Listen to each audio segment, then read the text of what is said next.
তাহলে বাড়ির অনেকে বলবে যে ধরা লাগছে, এজন্য 100 দেওয়া লাগবে, ঠিক না? কে বলছিল তোর সাইডে তোর বাপই ভালো ছিল, মানে তোর সাইডে তোর বাপ ভালো, মানে হ্যাঁ বাবা, ওর বাপ ছিল এলাকার গরু চোর, কিন্তু বাপ ভালো ছিল। আর গরু চোর আবার কেমন ভালো হয়? ওর বাপ গরু চুরি করতে ঠিকই, কিন্তু কোনো গোয়াল ঘরে আগুন লাগায় না। কিন্তু ওর বাপের বেড়া করা হয়েছে, গরুও চুরি করে, গোয়াল ঘরে আগুনও লাগায়, এই জন্য ওর সাথে তোর বাপই ভালো। তা আমাদের কিন্তু অবস্থা বর্তমানে এটাই চলতেছে। হায় হায় হায় হায়, মনে হয় উনি ভালো ছিল না, উনি ভালো। এই দুদিল বান্দা কালমাসুরের মধ্যে পড়ে গেছি, কথা কয় না। এজন্য উচ্চ আওয়াজ দিতে হবে। এ দেশটা আউল বাউলের দেশ নয়, এদেশ উম্মতের ওলামায়ে কেরামদের দেশ। এদেশ মাদক সেবনকারীদের দেশ নয়।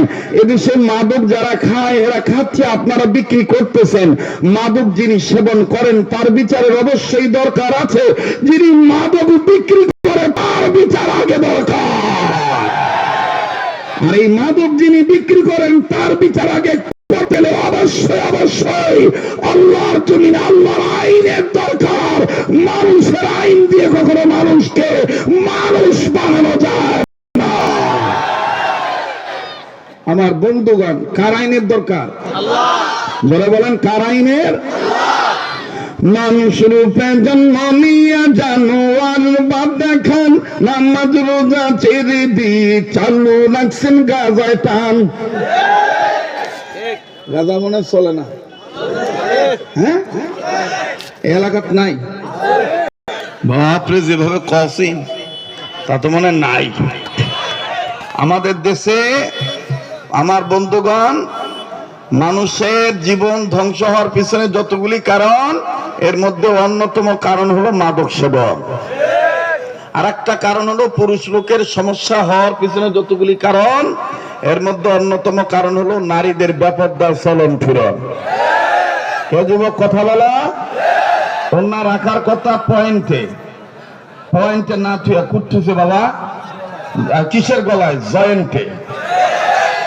অন্যা পয়েন্টে না থুয়া কুটছে জয়েন্টে, কিন্তু রিমান্ডে নেয় যুবকদেরকে।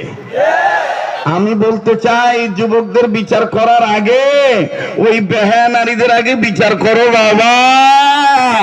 যারা মুসলমানের ঘরে জন্ম নেওয়ার পরে বুরকা পরে না, পরকীয়া করা বাদ দেয় না, আল্লাহর আইন মানে না, এই বেহা নারীদেরও বিচার হওয়া দরকার।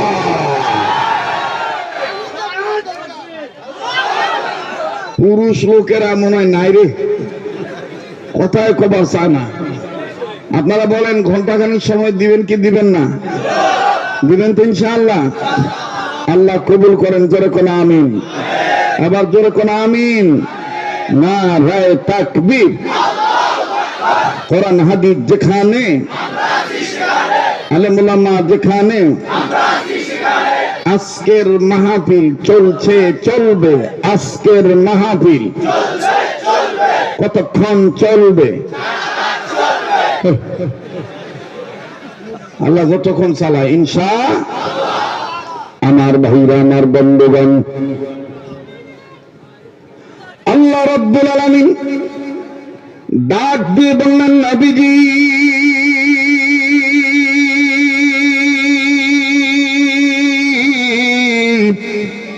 তাম পৃথিবীর জমিনে যারা মানুষদের জন্ম নিল, এই মানুষদেরকে আপনি আল্লাহ রাব্বুল আলামিন ভালো বানাবার জন্য, অসভ্য মানুষগুলোকে সভ্য বানাবার জন্য, অভদ্র মানুষগুলোকে আপনি আল্লাহ রাব্বুল আলামিন ভদ্র বানাবার জন্য, বেঈমান মানুষদেরকে ঈমানদার বানাবার জন্য নবীজি আমি রব্বুল আলামিন আমার কুদরতি পার্লামেন্ট হইতে আপনি বিশ্ব নবীর বিশ্ব শয়তানি যে কোরআন নাযিল করে দিলাম, এই কোরআন খানা আমি আল্লাহ রাব্বুল আলামিন আপনার জন্য লাযিকরুল্লাকা ওয়া লিকাউনিকা, আমি আল্লাহ আপনার জন্য ওয়া লিকাউনিকা আপনার উম্মত মুহাম্মাদীদের জন্য আমি রব্বুল আলামিন মহা সম্মানের বস্তু বানায় দিলাম। যেরকম সুবহানাল্লাহ। আরো জোরে জোরে বলেন সুবহানাল্লাহ। আল্লাহ বললেন নবীজি কোন কোরআনুল কারীমকে আমি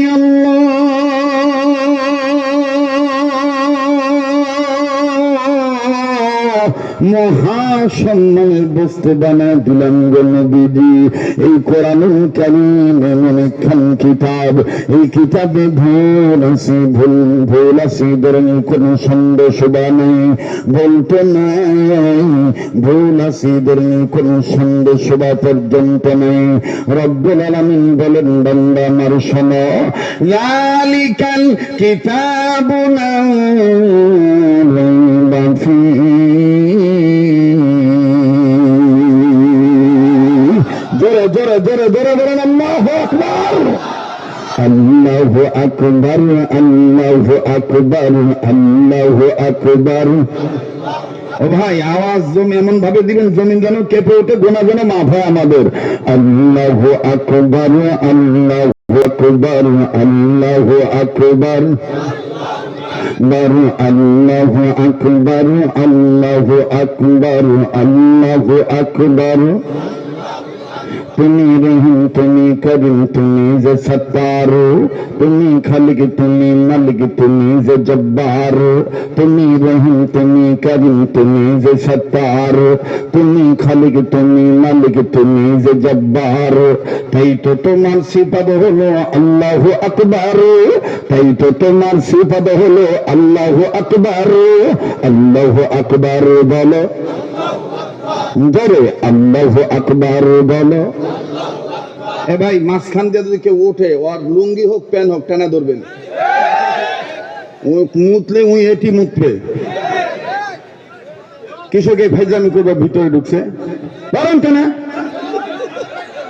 কেন পরিবেশ নষ্ট করতে দিচ্ছেন আপনারা? কাউকে মাঝখান দিয়ে হাত বাদ দিবেন না, কথা বলেন। কোন চলবে না ডিস্টার্ব, হতে চাই আমরা সবাই জান্নাতি স্টাফ, মেনে নেব না কোন ডিস্টার্ব, হতে চাই সবাই জান্নাতি স্টাফ, কথা বলেন ঠিক কিনা? মাহফিলের পরিবেশ নষ্ট করবার আসছে, ওয়াজ শুনবার আসে নাই, না শুনতে আসলে এখানে ঢুকছেন কেন? আর ঢুকছেন তো এখন বানান কেন? কথা কয় না, ঠিক না ভাই? কত কষ্ট করে আমার এই বাবারা ভাইরা বসে আছে, এনাদের কষ্ট হয় না? অজগবি আবার ওটার সময় মিজাই রিং পিস্টন কবজার মাথা হাত দিয়ে ওঠে, মানে বুঝা যায় আমার মুখ ধরছে, ওদের মুতলে এটি মুতাবি, ঠিক আছে না? কোনো ডিস্টার্ব চলবে না। জি, এরপরে দেখেন আপনি অনেক মানে এই বাবা এই তোরা একটু বামে চাপ তো, বামে চাপো তো বাবা। না এই পরিবেশ তো ঝামেলা বাধায় দিল রে। অবশ্য সরকার আমার সাথে পারবে না ভাই।